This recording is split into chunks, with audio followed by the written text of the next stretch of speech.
are the champion, the one that holds the line and finishes the mission. Everything that you want is within your grasp. You wake up in the morning ready to dominate the day, and every step taken is with purpose and integrity. Because you were not put on this planet to live a mediocre existence. You are here to conquer and make the biggest impact possible, not only for yourself, but for your family and for your tribe. This world is a battlefield, and we will be victorious. This is the Norse Mentality.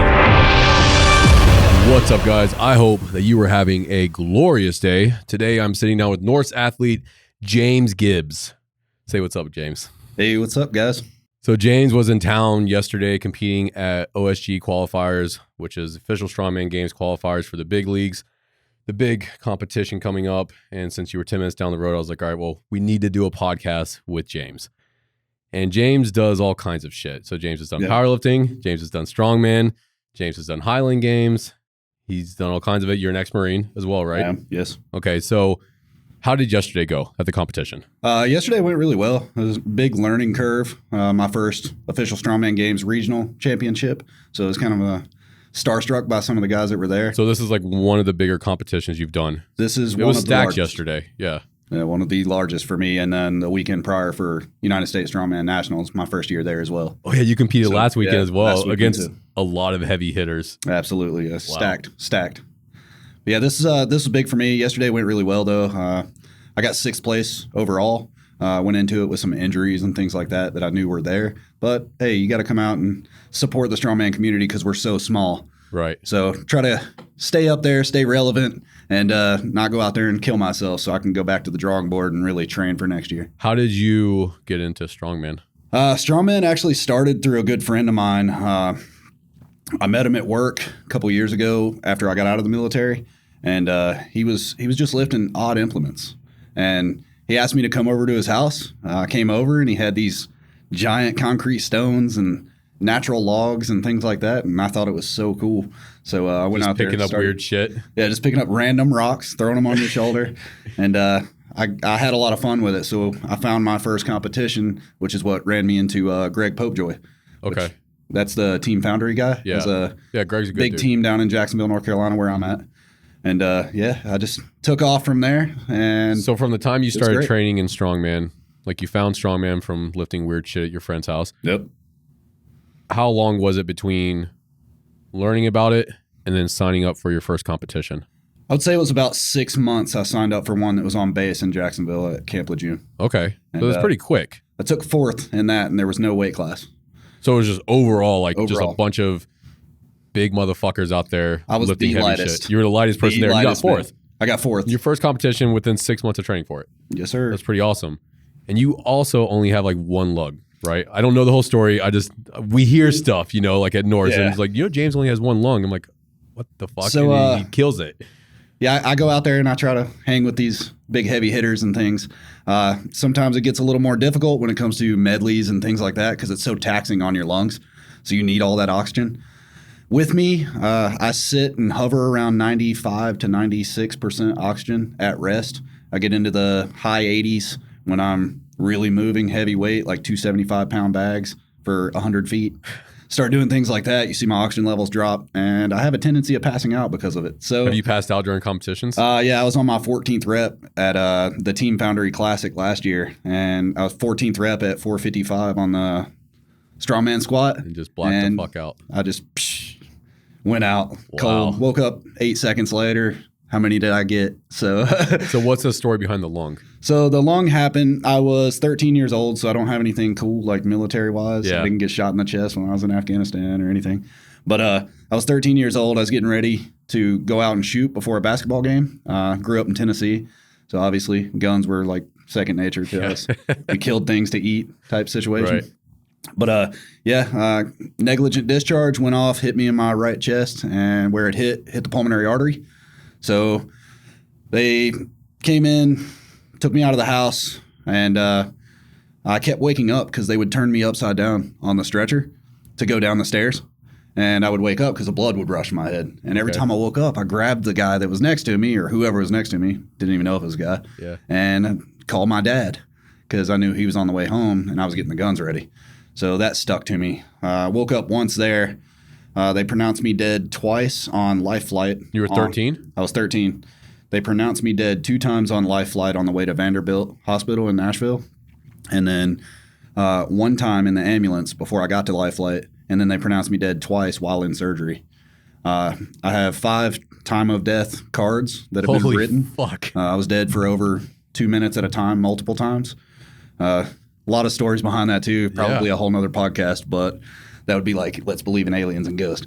So actually, I think we should dig into that on this podcast. But I like how you were like, oh, I didn't get shot in the Marines or anything, but you did get shot. I did, yes. At Pulmonary 13, artery. and here you are. And because it hit the artery where it went, it severed the artery from the lung. And on your right side, you have 3 lobes. On your left side, you have 2 lobes. Okay. So your 5 lobes, I now have 2. The pulmonary artery's been closed off. I've got an angio-seal device in there, and I can't get into large magnets.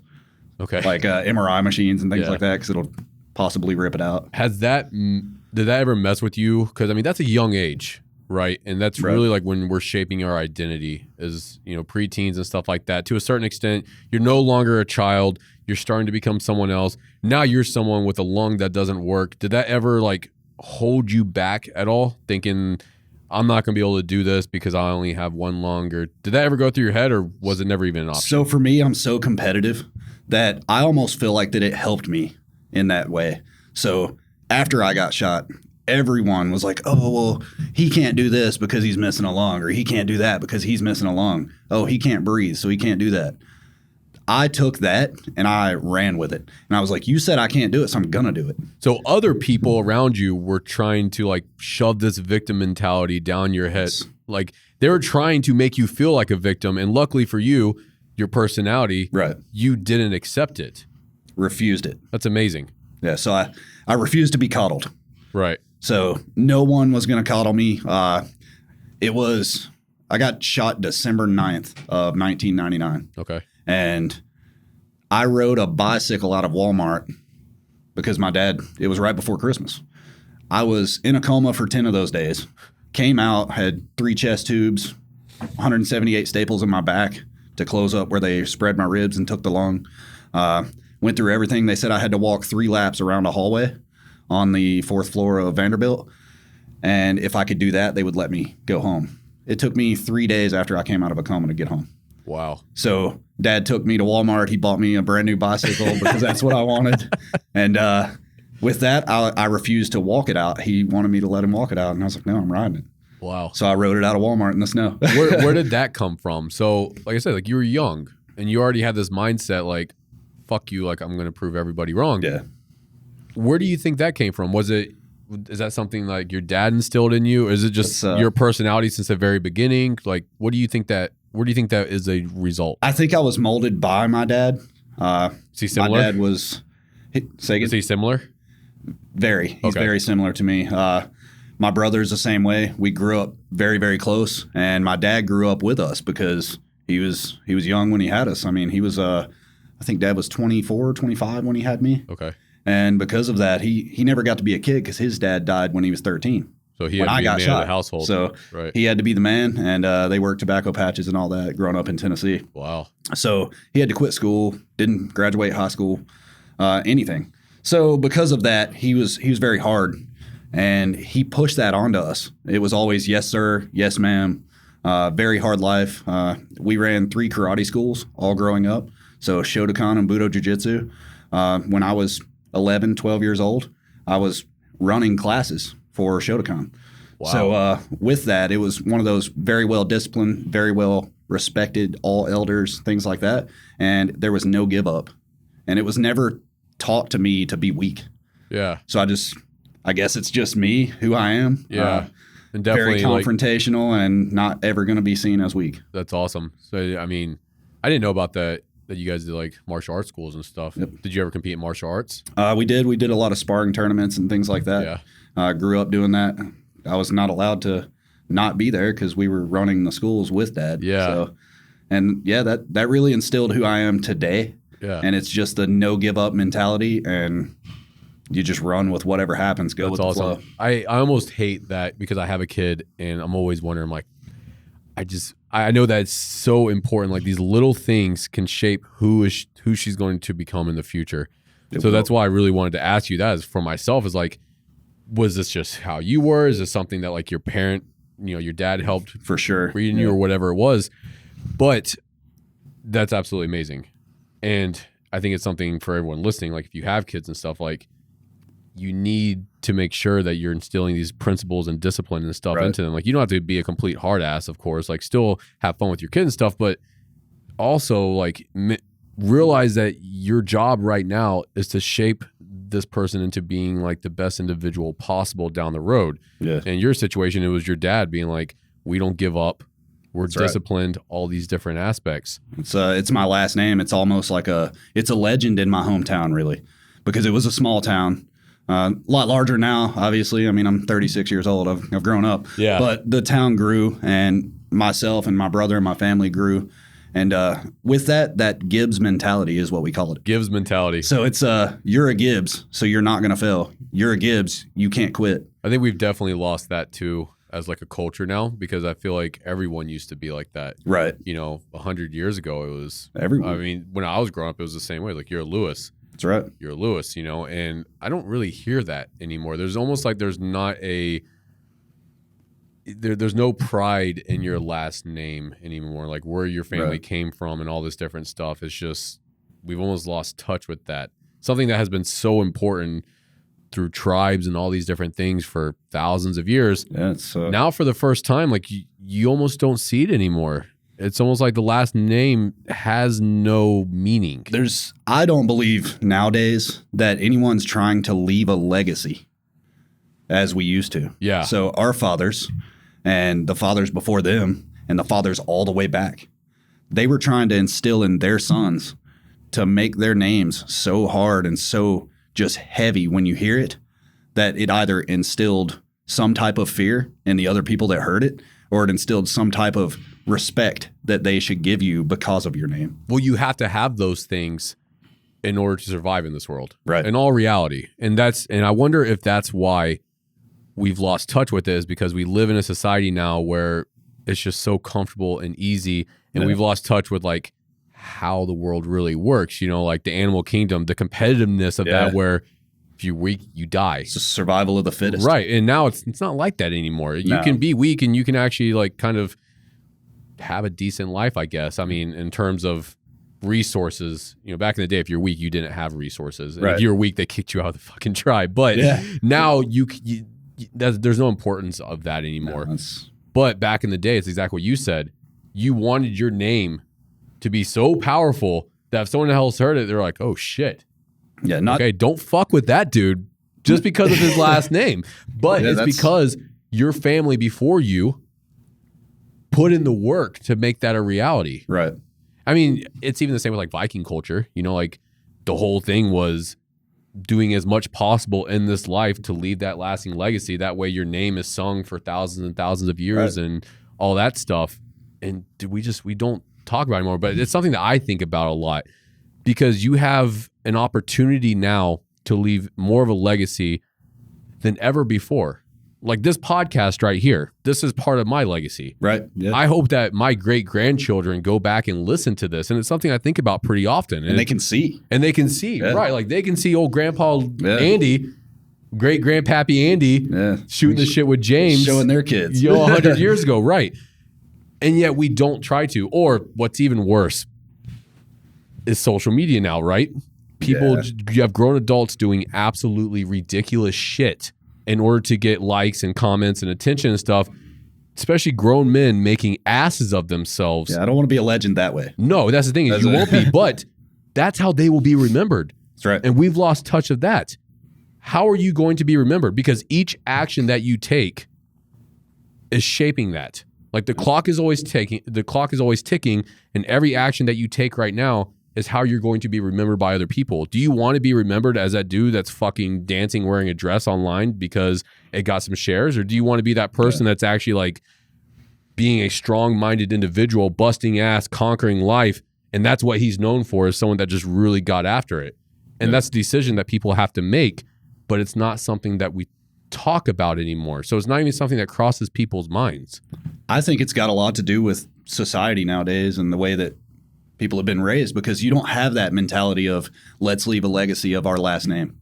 We don't have the Lewises anymore that have not been raised in your family or something. Right. These other names out here, you can hear certain names. Like if you hear Hall, everybody thinks of one guy. So for me, a lot of my life is Strongman. Yeah. I've dedicated a lot of my life to Strongman, so I push it. So if I hear Hall, I think Eddie Hall.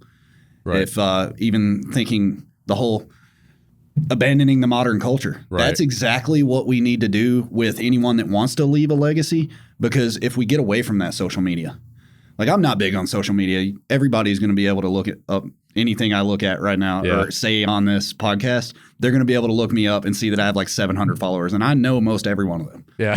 So right. It's not like I'm some guy that's like just accepting everyone. Right. Because it doesn't matter to me what's on my social media. I do that because some of my family sees it. Some of my really close friends that are strongman competitors see it. But that's not how I want to be remembered, is my social media. It doesn't matter to me. No. How I want to be remembered is how somebody thought of me. How somebody thought like, hey, he went out there with a broken back that's been broken for 15 weeks and still deadlifted 630. When did this happen? Yesterday. Yesterday. So- Okay.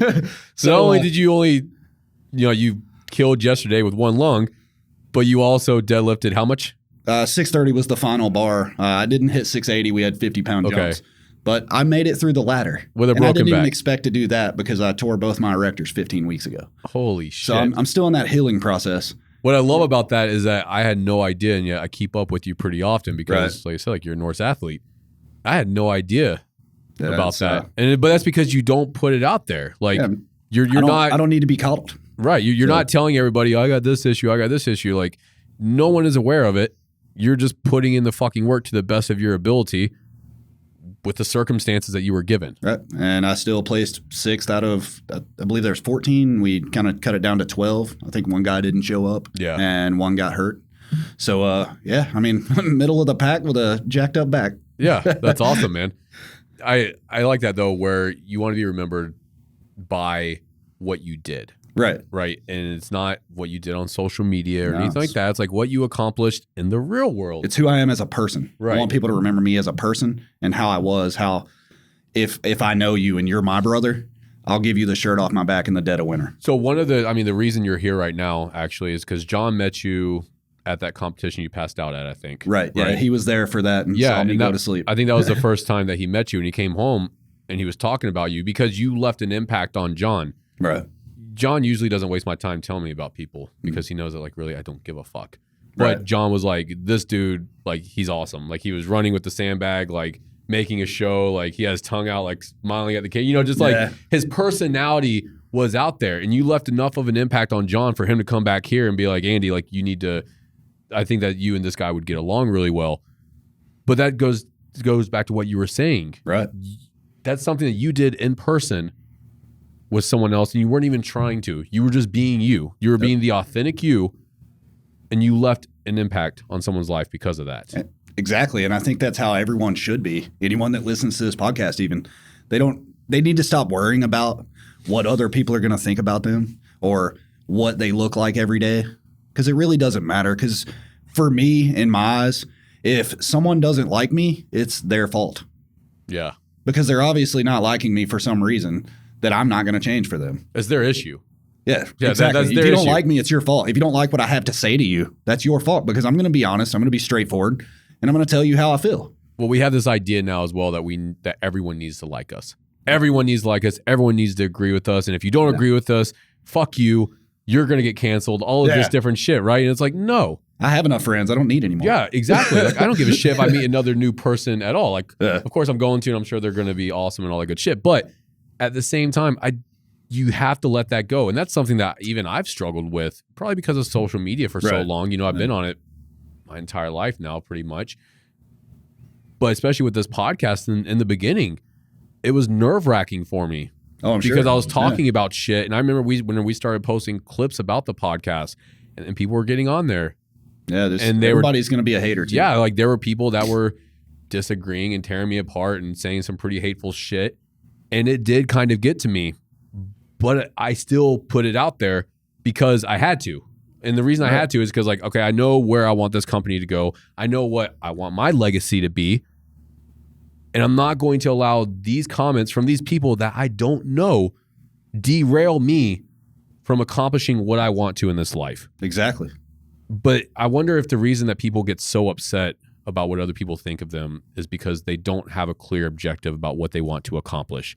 And because of that, they're easily derailed. When you are tunnel vision on your objective, nothing else fucking matters. Right? But if you don't really have any purpose and you don't have any direction in your life and you're just kind of floating by, every little thing can send you off track. And as a result, these little comments completely make you question who you are as an individual when you are the only person that knows who you are. They're going to wreck your plans too. Right. Because you care. Yeah. That's what I want everybody to stop doing is caring. What a comment says about you doesn't make who you are. It also doesn't change the purpose that you were doing what you were doing. So you continue to do this no matter what anybody said because you had a purpose. You had that tunnel vision. Yeah. You didn't care what anybody said because you were going to do it anyways. I will say I did care. So like for those of you, with you. Yeah, like that's the thing is I want to say that because I don't want people listening to this and be like, well, Andy doesn't give a fuck what anyone thinks of them. No, that's not true. Like even still sometimes some shit will sting and I'm like, well, fuck it. I don't give a shit. But that's the thing is like you build a tolerance to it. And but it doesn't change your objective. No, or your it purpose. doesn't. But that's because it's so set. I know exactly where I'm heading. Now, I don't know everything that's going to happen. So far, actually, this whole journey has been way better than I ever thought. And that's pretty awesome. Like when I look back. I mean, there's a lot of support for your podcast. It's growing, huge. Man. And I'm excited about that. And so that's a perfect example. When I started the podcast, we had meetings and I was like, this is not going to be like the main thing. It's not going to like, it's just a side thing for when I have time to do it. And now it is the main thing. And I didn't realize that till like 3 months ago. But either way, when I started Norse, I had an idea. I knew what it was going to be about, but I didn't have like the end goal in mind. I was like, this is what we're going to stand for. And that's what I'm getting at. I knew what Norse was going to stand for. I knew what our values were. And because of that, nothing else mattered. Like that was my compass. If you know who you are as an individual and you know what your morals and values are, nothing can send you off course because that is what guides you through life. Okay, what these people are doing does not align with my beliefs. So I'm not going to fuck with them. Right. They can do their own thing. It doesn't affect me. I don't care. But these are not people that I need to be around because they're not moving me forward. And the reason I know they're not moving me forward is because they're doing shit that I don't agree with. But instead now we feel like we have to fit in with everybody. You're not going to fit in with everybody. It's not going to happen. It's impossible. And then the more that you try to be liked by everybody, the less like you're going to be in all reality. That's exactly it. I mean, there's no way to make everyone happy. So the only thing you can do is make yourself happy. You have to make yourself happy. Yourself is really all that matters anyways. Have you ever like dealt with depression or anything like that? Lots of it. Yes. Yeah. And it takes a large chunk out of your life. So once you get past that, everything's better. And that's when you realize like care about what you're doing and don't care about what other people think about that. And that's what I've had to do for myself is stop trying to satisfy everyone else in my life and start satisfying James. Yeah. Putting yourself once first. I started doing that, I was happy. And you can't help, and that's something I preach all the damn time, is you cannot help anyone else until you help yourself first. Correct. And it's part of our culture now where being selfish is a bad thing. And certain aspects of being selfish is bad, of course. Like you don't want to hurt other people in order to get ahead in life and stuff like that. But when it comes to taking care of you, that is the top priority because you can't take care of anybody else. Right. You can't help other people until you help yourself. And until you become the best version of yourself possible, the better that you become, the more value that you can provide. Like, you have a girlfriend. Mm-hmm. The more that you work on yourself, the better your relationship is going to be with your girlfriend. And I still daily, every day, try that. You have to. Because when we met, we were so different. So different. Because I'm more high strung, right? Yeah. Not to continue talking about Kimmy or anything, but with that, it's a good point that we should talk about, because if you're not happy and you're not happy with yourself and you need things that you need to work on to change, you can't make anyone else happy. Well, that's the thing is people try to avoid it. They try They to do. avoid helping them. They try to avoid fixing themselves and try to fix other people instead. Well, they want to do this. Well, right. They want to It's a point the lot finger easier. It's a lot instead easier of to tell other realize. people. Right. Yeah. It's a lot easier to say, I think you should do this. I think you should do this. Well, why don't you turn that fucking finger on and point at yourself? What do I need to do? And then you actually have to put in the damn work. Once you actually like realize, oh shit, I am lacking in this department. And I have been my entire life. And that's how it happens, dude. It's not like it's not like something that you realize over a long period of time, right? It's like you're just doing your thing and all of a sudden one day you're clicks. Like, oh shit. I did not realize I had that personality trait. Okay, this is holding me back. I need to fix that. And that's the hard part though, is coming to that realization that you have a fault. There is something wrong with you. And then being like, okay, well, I want to fix this because I want to be better. I want to become the best version of myself. And that's not going to happen with this fucking thing that I can fix. It's just going to take a little bit of work.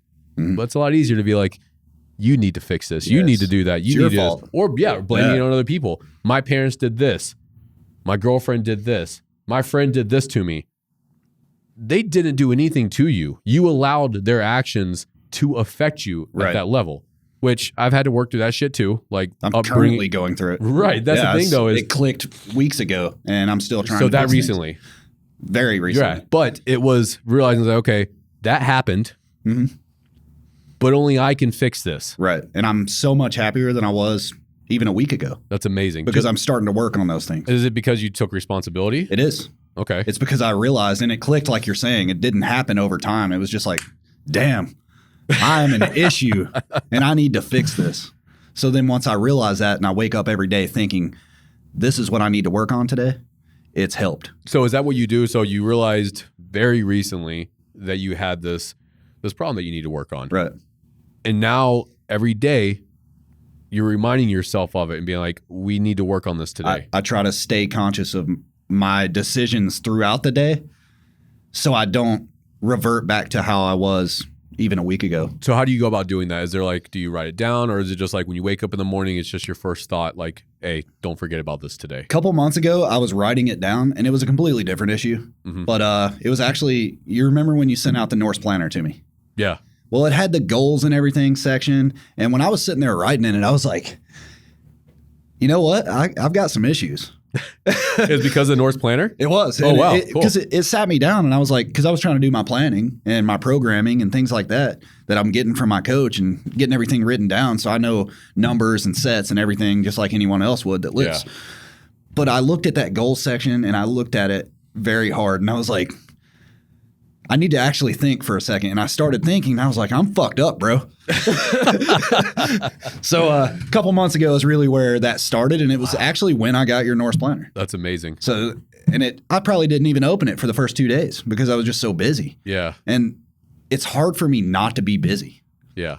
Because between everything I have going on, I build strongman equipment, I do strongman, I'm at the gym all the time, helping as much as I can, anybody I can.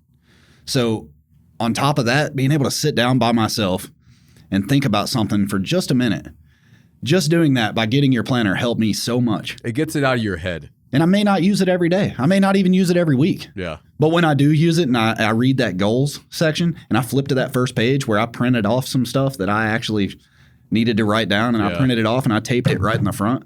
So now I can open that and look at it and say, I got this. Wow. That's cool. Yeah, so it's been a big help, just your That's planner. crazy. So with that, like I'm still working on things. I think everybody does need to work on things. But once again, we all need to get away from the social media side of things and break away and actually get into your own mind. Think about what the real issues are. That's why people spend so much time on social media, is because it's a distraction from yourself. It is. Oh, I have this negative feeling coming up. I'm feeling a little sad. Well, let me pull out my phone because then I won't feel sad anymore for numerous reasons. Yeah. For one, I'm getting a dopamine release, but for two, I'm distracted. I'm no longer worried about what's going on inside of me right now. I'm worried about whatever this person's doing. Yeah, you can forget about what's actually wrong. Yeah. You know, you forget about reality. That's the issue with it. We no longer live in reality. We live in this virtual reality. We don't fix problems anymore. We add new ones. Yeah, we just And just cover them up. Because a new problem doesn't bother you. It's your problems that you won't deal with that creep up. and then you have depression like you're talking about. Yeah. So with that, yeah, I've had tons of it, tons of it. And I've come off of all of my SSRIs. Okay. And I've filled Strongman into those positions. I was going to ask you how you coped with it. That's how. Lifting and being around good people. Surrounding yourself with good people. Surrounding yourself with good people. And do you think it's obviously lifting releases endorphins and stuff like that, but also do you think it's having an objective that you're working towards all the time? It's having a purpose. This is where I'm heading. And because of that, my life now has meaning. Which takes us right back to leaving that legacy. Yeah. So that legacy, what I want to do, what I want to accomplish is be the world's strongest man at 198 pounds. Okay.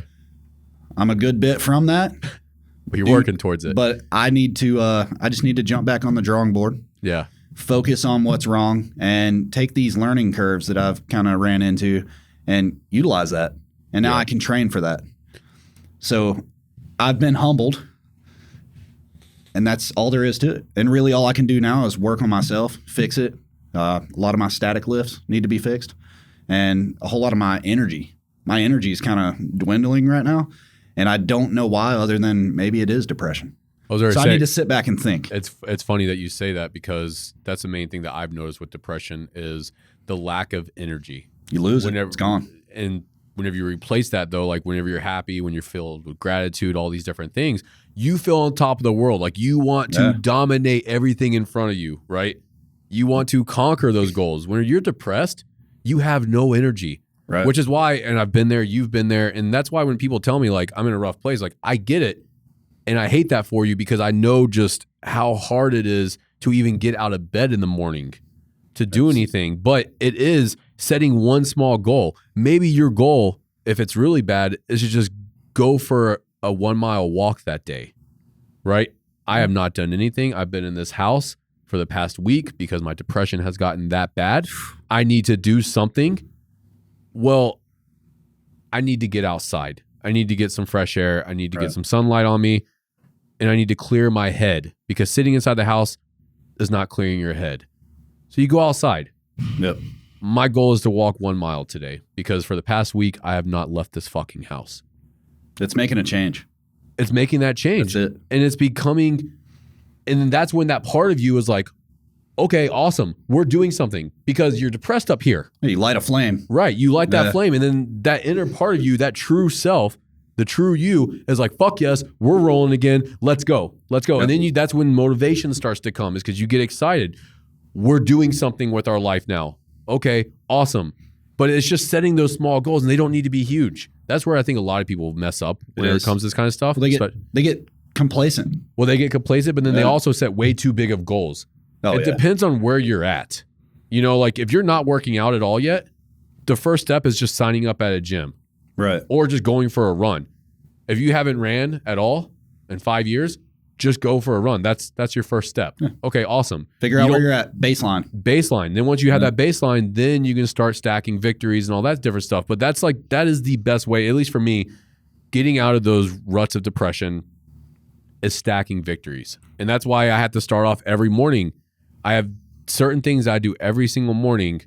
As soon as I get out of bed, I'll do a little bit of yoga just to like get the body moving because I'm 30 years old now. So I feel like a stiff board. It's crazy how that happens. You wake up like a mommy. Dude, yeah. Which is weird because growing up. I sound like a bowl of Rice Krispies getting out of bed. So as soon as I hit 30, everyone talks about that. Like, oh, when you get 30, I'm like, yeah, fuck you. No, it won't. It won't happen to me. I swear to God. As soon as I turned 30, I was like, oh my God, my body hurts. So anyways, as soon as I wake up, I'll do a little bit of yoga. Yeah. And then I'll meditate and then I'll read. And then also I wake up at a certain time. I stacked 4 victories as soon as I got out of bed. And that sets the momentum for the rest of that day. The only time I get depressed is whenever I'm not stacking victories like that. Yeah, you miss one of those. I miss one of those. Wake up late. I wake up late. I don't do yoga. I don't read. Mm-hmm. I skip a workout. Your brain in. Right. Like there's a part of you that's like, you could be doing better. And that's what gets me is because I hear that voice. You could be doing better. I'm like, fuck. Well, now like I can separate from that and be like, I can be doing better. And I'm going to do better. And I think that's a trap that people fall into as well is they get stuck in that. It's like a fucking loop. It is. It's that loop. It's you can't do this. You can't do this. You're worthless. All this different shit. You got to catch that and be like, no, I'm not worthless. I can do this. I'm going to do this. I think is the main word there. Right. I am going to do this. And eventually you will do that. Absolutely. If you stick to it and you have enough worth in yourself and you know how much you're worth, then you'll make your worth more. But the way you build that worth is by accomplishing things. Right. And you're they not can be small accomplishing things. shit by not changing anything. No, but you can accomplish those things by just small actions. Very small actions to get that ball rolling. Then you start catching momentum. So exactly what you're explaining right now is something that happened to me when I started to go see my psychiatrist while I was on my way out of the Marine Corps. Okay. This was like 2016. They had me on all these pills because they're like, oh, PTSD stuff. And do I believe in PTSD? Absolutely. Yeah. Do I believe that me personally, I think of PTSD and I think of guys that have either been blown up, pulled their friends in half out from under a Hummer, or been completely flamed out inside of a room. Yeah, you know, like really bad people shit. that have been hurt walking around and they can't stop thinking of, is that bag of trash on the side of the street going to explode when I walk past it? That's rough. So Yeah. these guys that went through Iraq and Afghanistan and stuff like that, especially Fallujah, when Fallujah kicked off, those guys, they have PTSD. They have a reason. They can be like, I have PTSD. I'm an air winger. I worked on V-22 Ospreys as an avionics technician, right? I had a wrench, not a rifle. So you just had some shit to work on. Right. So for me, it was the depression, the anxiety, because anxiety is PTSD. Yeah. And anyone with it, they have anxiety for a reason. So that is your post-traumatic stress disorder. Yeah. It's a disorder. It's not like a disease or anything like that. Right. But what you were just explaining, how starting little things can change. So you have to do, let's just say, those 4 things every morning when you got out of bed. My life was so upside down because they had me on all these pills that I was a zombie to the world, just to life. And I did the same things every day. I would wake up, I would go to work, I would get off work, I would come home, I would play with the kids, I would put the kids to bed, I would go to sleep, and then it continues like Groundhog Day, you know? I figured out that I didn't go to the movie theater for 14 years. I wouldn't go in public, and I didn't even realize it. Huh. I had no clue until I started speaking to a psychiatrist that said, dude, you're jacked up. Like, here's what I want you to do. He said, I want you to go to Walmart today and just go walk around. I don't want you to buy anything. So I went and I walked around Walmart. You're breaking the cycle. And that's what it was. I had that Groundhog Day, and he wanted me to just step just outside the box. Yeah. And by doing that, I became more talkative. And then when I met the guy that brought me into Strongman, it was because I had become more extroverted.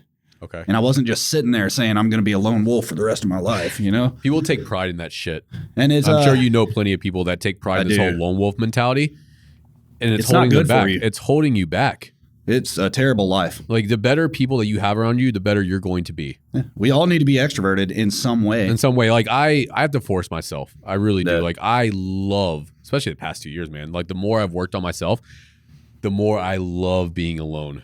Yeah. I fucking love it. Because it's a stress-free environment. Oh, dude. Because you're not speaking. You can sit there. You can do your meditation. Oh yeah, I'm comfortable you're with myself great. now. I can sit just in complete silence. I've caught myself doing that. I drive now without anything. Yeah, no radio or anything. And I know that drives people crazy. Like do they that. come to visit and it's just silent in my car. And it's like, I'm cool with this. You're the one that needs like some sort of stimulation, distraction from Yeah. boredom. Like I'm good with being bored. Yeah, I could be on an island by myself. I feel you. Yeah, but I've also very recently, I realized like, oh, you've gotten way too comfortable with being by yourself. Right. And as a result, you're not growing. You're not meeting any new people. And I haven't. I have a very amazing circle around me. And they've been the same circle for 3 to 5 years now, right? I'm not meeting anyone new that could benefit this, you know, Right. like maybe that they could be an awesome podcast guest that could help other people. And because I'm stuck in my little world every single day and in my comfort zone, I'm not bringing guests on that are going to serve value to other people. Right. So that's the thing. Like you got to catch yourself because you could feel like the happiest person ever. And it's the opposite of what you're saying. Like you're depressed because you're stuck in the cycle. Well, I'm the happiest I've ever been. But I was also stuck in a cycle. And that cycle was holding me back and was holding my goals back. Yeah. You know, growth for the company and stuff like that. So I think it's just a matter of having that self-awareness, right? Yeah.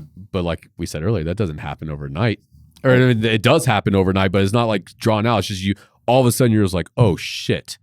Yep. I've been doing the same thing for 14 years. You don't even know. And it's crazy that you brought that up because the majority of people I know are exactly like that. Right. And Family, friends. if they're in that circle too, we have to draw them out of that. And it's hard. It's very hard. I had lots of friends that were trying to pull me. And I was always like, nah, I got something to do. I never had anything to do. I'm sorry, guys, if you listen to this. Yeah. I didn't have shit to do. I just didn't want to hang out with you. I was stuck in my comfort zone. Yeah, I was happy being alone. Yeah. But I think that's been, I thank John actually tremendously for meeting between us. Yeah. So him getting me up here to Samhain when we did that. The deadlift that challenge. was, the deadlift challenge. It's not like I'm some amazing deadlifter. I obviously suck at deadlifting. But with that, it got me out here, which I would have never came. Yeah. But me being who I am and knowing that I have these issues, I said, you know what? Let's do it. And then I came up here and you brought me onto the team, and it was probably the happiest moment in the past 10 years of my life. That's awesome. So since then, I've been able to push that because it's helped me, like listening to everything that you've done, listening to the stories behind like John and everybody that's in there, like the whole team. They're all great guys. You've got some amazing athletes. Yeah. So it pushes me to be a better athlete and a better person. Yeah. So, yeah. But it was getting out of that comfort zone. John. Thank you, John. I owe John $1 million. John won't come on the podcast. I've tried numerous times. I don't know if this chair will like sit him up on it. Yeah, exactly. But yeah, it's getting out of that comfort zone and it's breaking that cycle. And I love that you brought that up because I've never thought about it, even though it's something that I fell into, but I didn't think about it in that cycle.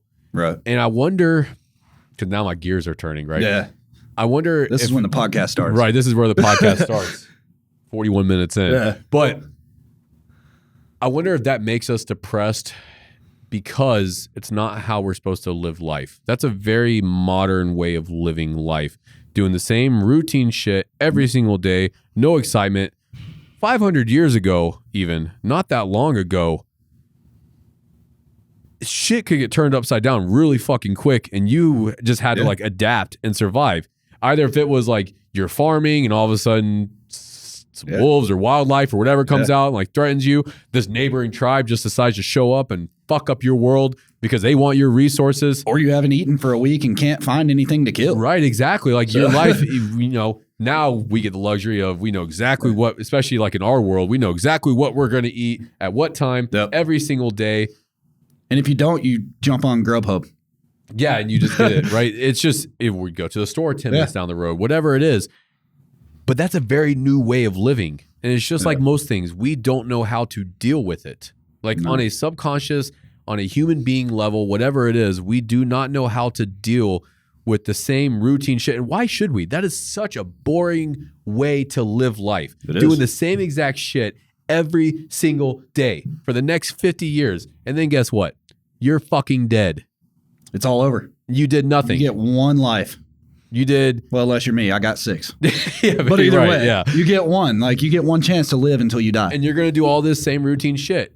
Yeah. I'm not going to. Even if you're happy. Are you going to? No, fuck. I'm definitely not. No. But even if you were happy, I still encourage you to break that cycle. Yeah, it doesn't have to be anything huge. It's like you said, you went to Walmart and walked around. That's it. It took me out of a cycle and it helped everything. That's crazy. Walking around Walmart. Just some small thing. I've done things like take different ways to work. Right. That'll help too. I'll take some back roads or whatever it is just to mix things up. That was like 3 months into my treatment. Yeah. He started making me drive around. Do you think that was the biggest change for you, was breaking that cycle? I think my biggest change is when he told me that I have kept my kids and my wife at the time in my cycle. So it was not just me being comfortable, it was me ruining them living. Well, that was your motivation to break it, right? And it was. Yeah. And I was like, wow, I don't even take my kids to the park. I don't take them anywhere. We stay in the house. We go in the backyard. They swing. They have fun out there. We'll get a water slide out. Everything was at home in my square, Your comfort zone. I kept myself right there because I was comfortable there. Yeah. They have so much more fun if you take them to an aquarium or a zoo. Well, that's our responsibility. It wasn't even a thought, man. That's our responsibility as a parent, is to show you the kid, show your kid the world. It was like I homeschooled them, but with life. Yeah. The That only sucks. outside life that they had was going to school. And that's not the way it should have been. And once I was told that, because I didn't realize, you don't realize when you're doing Of this. course not. But when someone lets you know, you go, I'm an idiot and I need to change this. Well, that's why the lone wolf mentality doesn't work. You have No. to have that second perspective of someone that you respect and someone that loves you. If it's a bro or a family member or whatever it is, you've got to have someone else to tell you you're fucking up. Yeah. And if you're hard-headed, you're not going to listen. Well, you need to be open-minded. Yeah. Yeah, and even if someone tells you something, I was closed off, man. even if someone tells you something just whenever, No. you don't have to fight them on it. Like someone could tell me, Andy, you do this. And I'm going to go, okay, yeah, I do that. I need to change that. Or I'm going to go, I don't see it, Yeah. but I'm not going to say anything about it. Like I was saying, I don't have you don't have to start some bullshit over it. You don't have to start some feud. It's just like, thank you for your feedback. Yeah, it's an opinion. It's an opinion. Thank you for Sure. your opinion. And I can take it or leave it, whatever. But you need to be willing to take it if it's something that will actually help you and make your life better Right. and help those around you. Like if It's you have the, wives and kids or whatever. It's the, trying to think of constructive criticism. Yeah. I was terrible with it. Yeah. People would tell me things and I was like, you know what? Fuck you, dude. Fuck you. Don't tell me anything. But then if I would stop and I would think about it and I'd be like, damn, they're right. You know? I catch myself doing it even with Norse. It's Yeah. really bad with Norse. Someone will tell me something and I'll be like, there's a part of me that I've had to catch over the years. And now I'm aware of it, so it's not as bad. But any feedback, I'm like, fuck you. Yeah. You don't know more. You don't know more about how to run my company than me. And it's like, Yeah. well, they might have some really good ideas that can help your company, asshole. Like, That's how Toyota works. yeah, open up your fucking. Yeah. And I realized this a long time ago. So luckily I did, or else we probably wouldn't be sitting here right now. But I did catch myself, and it was always this like I would catch myself being an asshole in my response. I'm like, this person is just trying to help you. And then when I was like, that was actually a really good idea that you could try. And now I pretty much try everything. Like if someone tells me, like, have you thought about doing this? I'm like, actually, no. And you turn Let's give into it a yes shot. man. Kind of. Like if it depends, And then sometimes it's like, actually, a lot of times, actually, it's like, have you tried this? Yeah, actually. Like, and it did not work, whatever. But thank you for caring. And that's the thing. Yeah. They do it because they care. Right. Everyone's trying to help you if they are in your circle anyways. Usually, yeah. Unless they're against you. And then obviously we know who those are and They're probably not in your you don't let circle. them in your circle. But that's why, but you can't improve with the lone wolf mentality. Right. Like you have to have these people around you for support. For when you are going through rough times, you can have someone to talk to. But also someone that's going to like light a fire underneath your ass when you're fucking up. Be like, hey, you need to fix this. I can tell you right now, if it wasn't for the circle that I do have now, I would probably be in that same mentality. We wouldn't know each other. I wouldn't even be in Strongman likely. Yeah. And I would just be the most miserable fuck you've ever met.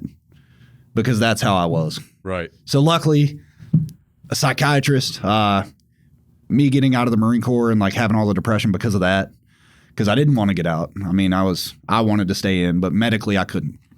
I did everything I could to stay. Yeah. I was on multiple med boards. I had 15 surgeries. Like they were just like, you know what, you're broken. Yeah. But when it comes down to it, it was during that time where it was like, if you can't run 3 miles, you can't be a Marine. And with 70% blood flow in your right leg from having femoral artery surgery to fix your heart and your lung, you're not running 3 miles. I don't care who you are.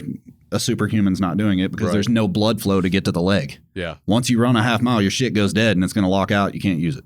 If your legs aren't And that's what blood, happens they don't to me. move. Yeah. And that's why also like deadlifting, squatting, I pass out a lot because it's the blood flow. Once that messes up, I go to sleep. Anyone is going to. So, Yeah. but I would be that way right now if it wasn't for that circle. So that lone wolf mentality was ruining my life. So getting out of that has opened this up to where I can live a life and now I'm happy. How would you recommend people find their tribe Find something that you love to do and start doing it? and take yourself and make yourself at least change one thing to get into that you love to do. If you like drawing, go buy a brand new pack of drawing pencils and some pastels or whatever you need to draw and sit down for an hour and just draw whatever comes to your mind. And then the next day, who knows? If you liked it, maybe you'll continue to do it. And if not, you just try again. But if you love drawing, don't just leave it alone. Yeah. Take the time and just try and make yourself do it, because before you know it, you'll be going to art classes. And then later on, you'll be running an art studio So you can open up your life to so many opportunities by doing what you love. So I think that's the thing, though, but even then, you progress by going out there. Right. And getting around other people that know more than you, that can help you. Change one thing. Right. Start drawing. Okay, cool. Well, I love doing this, but I could be better. Let me go find an art class. Yes. So you start going to this art class. You start learning from someone that knows more than you. Now you're getting better at this thing. And you met new people. And you met new people in the process because there's other like-minded people in that room drawing shit too. And that is exactly the concept that happened to me. I tried that new thing. I would not go around people. I wouldn't go in public places because in my head, I was like, I want to kill everyone. Thank you for listening to another episode of the Norse Mentality. This podcast is a byproduct of Norse Fitness. We make clothing, fitness accessories, supplements, and other tools to help you reach your true potential. You can check it out at norsefitness.co. And if you found this episode beneficial, please share it with a friend. That way we can continue to make a bigger impact and change the world. Thank you for your support, and we'll talk to you soon.